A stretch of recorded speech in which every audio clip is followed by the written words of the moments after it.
to get into, and first of all surrounding Radu Dragusin, as Tottenham Hotspur central defender Radu Dragusin has played 45 minutes in a behind closed doors friendly against Leyton Orient earlier today at Hotspur Way, as he steps up his comeback from an ACL injury. And here you go, you see some footage of him taking to the pitch, which is a much welcome return. We still don't know when he's going to be, fit enough to join Premier League action, Champions League action, but it's a forward step. It is. I must admit, we should have said before when you said that, all the injury news we have is actually positive, which makes a refreshing change. Like him coming back and getting minutes on the pitch, on the grass, is brilliant. Him actually playing in a game against Orient is great. And I think him coming back, whenever that may be, like you said, we have no time frame for when he will be back, is a big plus for Thomas Frank and a big plus for Tottenham, both to have that strength in depth. He'll be vital at set pieces, both defensively and attackingly. And also, I think him coming back gives Thomas Frank the options to be able to maybe go, I can play a back three because I have that one spare centre back should someone pick up an injury. So we're still yet to see the best of Radu. Obviously it's been a stop start, but I think he's much more suited to a Frank style of defending, and he's an old school fashion defender, and it's a big plus for Tottenham in my eyes. Yeah, massive. But again, just don't know when we're going to see him take the pitch. It is only 45 minutes in a behind closed doors friendly. Still got a week and a half left of this international break, North London derby. I mean, I'll be very surprised if we see him in the North London derby, but I think maybe at some point during December you'll start to see him creep into the bench. But I'm a fan of Radu, but I always thought when we signed him, I felt he was kind of misprofiled for the system that we were playing at the time. He did have a few good games, but all in all, wouldn't say it was the most successful signing. But now we do have Frank. Now we do have Frank. I feel he could do really well in this team, I think. Yeah, I mean, first of all, hopefully Spurs can schedule some more behind closed door games for him against other teams or even the youth teams to get him the minutes required and get his fitness up. But what he did at Genoa is he also played in a back three. And he was much more suited to that. And obviously when you're bringing in a defender like Radu's playing an Ange system, obviously we have Mickey van der Ven that will come back and his pace got us out. Radu doesn't really offer you that. We saw in certain games his last-ditch defending and old-school defending, let's call it, was very good. It was a strength of his, but obviously the system didn't allow him to play it. Hopefully, in Thomas Frank's system, he'll be much more at home, a lot more suited to the more structured, disciplined defence. And coming up to this busy period, then followed by Europe and the FA Cup, it's going to be a welcome return. Absolutely. So Radu steps up his return from the ACL injury. Next up, we're going to talk about Dejan Kulusevski, as Kulusevski is currently training in Dubai along with Spurs teammate Destiny Udogie.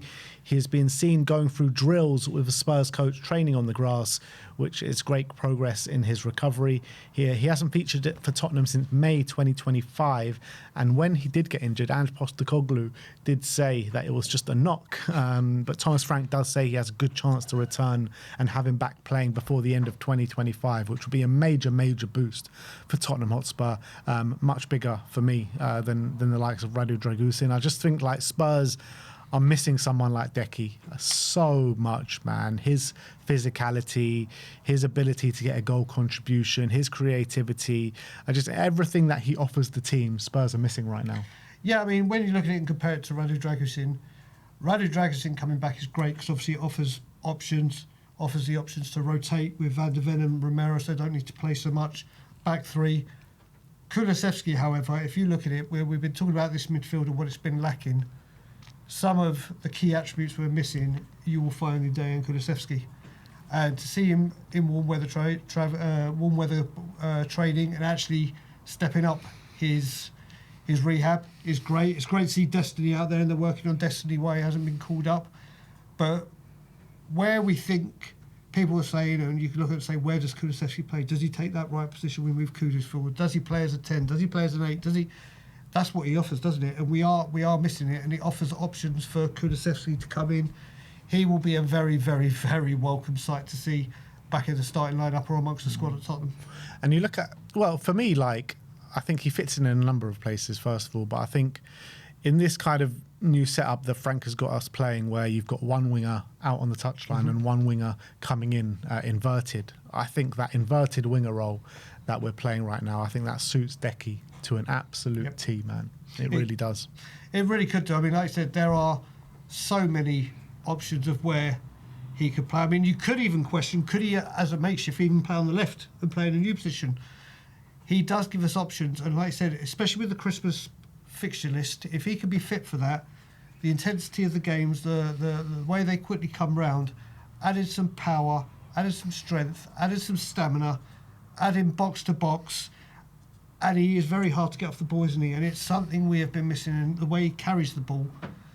I think it's going to be a very, very big injection of quality to Tottenham when he comes back for this system.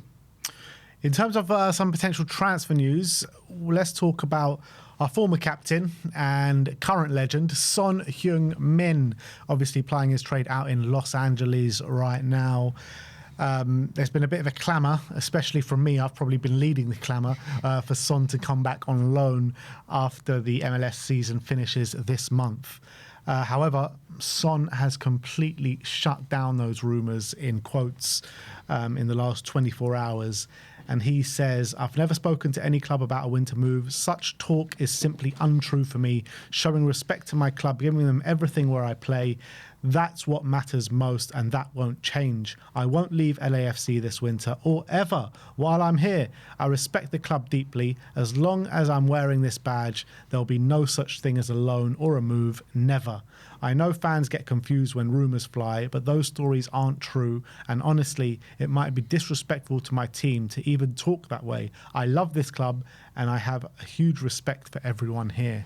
Well, that's one way of shutting down the rumours. Yeah, that's rumour closed, thrown in the bin, done with. And you know what? You think about it, Heung-min's son is probably looking at it thinking that this will be the first time we'll actually get a rest at this time of the year. And we've seen it with people like Landon Donovan and others that have come over from this league, and they've wanted to carry on playing. Heung-min's son is a dead cert. Obviously, he's captain of South Korea. Maybe the rest will do him the world of good for career and be beneficial for the World Cup. And you look at it again, we know how loyalty is a massive factor with Heung-min's son. He gave us 10 years of exemplary service, and he's just displaying that there again with Los Angeles, isn't he? Yeah, I mean, I don't think even loyalty should even... I mean, he speaks about loyalty and staying loyal to LAFC, but I don't even think it's a loyalty thing. Like, the season's over. They've got no, they've got no use for you at that moment in time. So it's just about if you want to carry on playing football and if you want to come back to playing at the top level, in my opinion. And look, I've always said it. Whatever Son does, I'll completely respect. He's earned the right to do anything that he wants, essentially. But just from a kind of selfish point of view, I would just love to see him back just for a few months, because I just think we need him, and I think we could do with someone of genuine quality. And I know, look, the last time I spoke about it, Odebear hadn't hit the form that he's hitting now, but Odebear can't do it, all on his own. He needs help out there. So I think it would do him unbelievable to come back to the Premier League for a bit. He can help Spurs out, which in a time of need. I would love to see him back. It's not going to happen, unfortunately. We're going to have to wait until he comes back, probably in the January period, for that goodbye in front of the Tottenham Hotspur Stadium. So that's going to be that. Yeah, I think that's going to be that. And like I say, it's like, if you look at it, Heung-min's son, the season, the end of the off-season is a completely different time in North America to here. We wouldn't have liked it if during the off-season here he said, "Oh, do you know what, I'm going to go play in America for a few months and then come back to you." So I totally get it. It would have been great to see him. But how many players do that, though? The MLS is it's like a common thing now, isn't it? It has been. But obviously Heung-min's son's at the latter part of his career. He obviously had the little break. Then he came on pre-season with us and jumped straight into the American League, into the MLS. So Heung-min's son has just, like we said, kiboshed any hope or fans wishing and really wanted to see him come. And you and I both think in the Frank system he actually could have done very well coming in off that left, but it's not to be. And if Spurs are going to be looking at a left winger this January, it's going to be not Heung-min Son, and other options and targets have to be looked at now. Yeah, most definitely. So that's the Sonny. It looks like the book was already closed, but now it's kind of like put a padlock on it. Son ain't coming back. Confirmed. Here we go. All said by Sonny himself. And yeah, it's just, I always had, I never really thought it was a reality, but I just, there's always that kind of glimmer of hope. Yeah, little glimmer of hope until it's completely shut down. But now it has been shut down, and we wish Son the best for the MLS playoff run. They face Vancouver next, Thomas Muller against Son Heung-min after the international break, so we'll be keeping a close eye on that. And let's hope Sonny can bring another trophy into his cabinet. However, talking of left wingers and other targets, it's like I knew what was coming up. Did you know what was coming up, Brian? Because we are going to be talking about another left winger, and I think the whole chat know who are coming out as well. And he goes by the name of Rafael Leão of Milan, as Fijajes say and claim that AC Milan are demanding 80 to 85 million euros for star winger Rafael Leão amid interest from Tottenham Hotspur. And this is a decrease in, if you take this report on face value, this is a decrease in what they were demanding in the summer. So in the summer, they were demanding north of 100 million. And now, apparently, they are demanding 80 to 85 million. Get the deal done, Vinay. I mean, first of all, our dear friend Diggy was going through the ringer when he was losing Emerson Royale from Spurs and going to Milan. He's like, no. Well, I think you'd be happy with this transfer. Leão coming to us. I think, as I said to you behind the scenes, I think this was a lot more doable in the summer because he is on form for Milan right now. They're third in the league. But I'll tell you what, if you want a statement signing for Enix to go, do you know what, things are different here, and we are going to put football first and we are going to pay the big money for the big players, that would be one hell of a statement to say this is in January as well. Can you imagine in January? And someone's just put in the comments as well, is Dave Parker's just put Paratici, Don Fabio. Don Fabio, get the deal done, man. These Italian links. Imagine this is Don Fabio's first deal since returning, man. Mate, listen, will it happen? Probably not. Probably not. But if Spurs were to pull it off and let's face it, we're going to January and Spurs need to make a statement signing of some, whether it be a massive loan deal or a big incoming, that would certainly be a step in the right direction to say this is the kind of quality we want to bring to the football club, wouldn't it? Yeah, that's the thing, right? By the way, in the same report, he was also linked to Chelsea and Arsenal. Oh, Jesus. You kept that bit aside. Just had to add that one in there. But I think, if he is genuinely interested in leaving Milan, there is a clear spot for him at Tottenham Hotspur. I know Odebear's development is doing well, but you want to have two, quality players in each position. That's how top clubs really roll these days. So if you can have Rafael Leão and Odebear on that left-hand side, I think it would be just miles and millions away from what we started the season with. So, but why not? With the new ownership structure, with the wages that he's on, which is wages that we can improve on, the money, if you believe 80, 85 million, that's money that we can get to. So, I mean, if Rafael Leão is open to joining Tottenham, it's the financials are not kind of unrealistic. Yeah, so first of all, I think we're talking about Don Fabio. I think we could have to say Agent Paulinho, start having words, start earning your transfer fee. But we looked at it, I think, in the summer, you and I, and I think he's on something like 132,000 euros. Around about that, yeah. A week, which Spurs can match easily and obviously exceed. He would be a very, very exciting signing. I do expect this one to gather momentum, but obviously with the big clubs you mentioned, I mean, Chelsea have 386 wingers, so I don't think they need one. And Arsenal are stacked, unless Martinelli... Remember, they were in trouble. They're going to have to get players out the door. We're not in that kind of phase right now, so it will be an interesting one. And boy, if he came through the door, that is a big impact straight into the first team. Bit of flair that we're missing. Slap the money down, ask the question, and see what happens. That's what I say. Leão, Xavi, Kudus, and then get... That does sound nice, doesn't it? I mean, look, we're dreaming here. We're completely dreaming here. It's probably not going to happen, but let's dream. Let's just dream for a few more minutes, and let's say for the second half of the season, you have Rafael Leão coming off the left, Mohamed Kudus coming off the right, Javi in behind, Moani up top. Well, we're coming into the season where present. You know what? If that is our forward line, like a year ago, if I told you that was going to be our forward line, you would have been like, "You are smoking crack." Well, me last year I would have been like, yeah, that would have been me putting it nicely. That would have been me putting it nicely. Are you on crack? But even Kudus, Javi, and Moani, you know. Yeah. Even them. Listen, it's Christmas. It's coming into Christmas. It's the season of giving. Milan, you know what to do.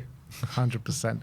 So that is your Tottenham update for today. Let me know in the comment section below. Do you believe that there is any hope that Spurs could sign a Rafael Leão? Never mind in January, but even in the summer, because I don't think anyone gets Rafael Leão out of Milan in January, especially the way Milan are doing this season. So, let me just say, you say that they've gone down to 85 mil now. The thing with the World Cup, if he goes to the World Cup and he has an absolute blinder, that value soon goes up again. So if it was to be that, if they've named their price, Milan have said 85 million. If Spurs or any other football club go, here you go, here's 85 million, they've named their price, will Milan do it? Because do you run the risk? If it was a very, very key objective to depends bring through the door, it depends what the Milan situation. director's like as well. Like, we've got Fabio. Because if he's anything like Levy, you know, he names the 85 million price, and then a club comes in and he goes 150 million, please. Yeah, I mean, listen, those days are gone. I don't think about that man anymore. I'm just on the positive, draining. Let's hope all things are coming Spurs' way. But I think in January, if Spurs are serious, there is all chances he could go to the World Cup and have a blinder. And then his value skyrockets again, doesn't it? Look, Milan aren't even in European football, man. Do you not want to play Champions League football? He would, but maybe if Milan are on the verge of getting Champions League, there's so many twists. A long way to go. I've got a feeling you're going to have the Daily Leão through January. Maybe. I'm calling it now, the Daily Leão. Maybe. But look, that is our Tottenham update. Like I said, let us know your thoughts in the comment section below.